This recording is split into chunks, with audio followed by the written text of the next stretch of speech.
Practice each of the following exercises slowly at first, and for more details, see the music notation and text explanations at drummagazine.com.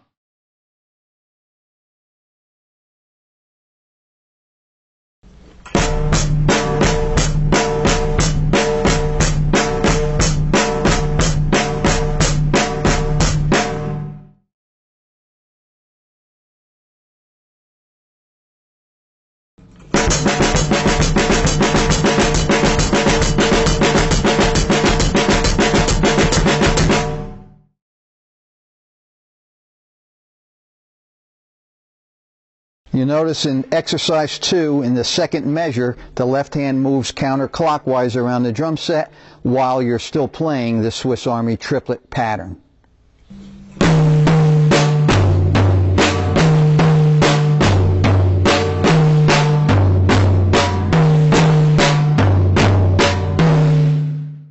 Exercise 2, played up to speed.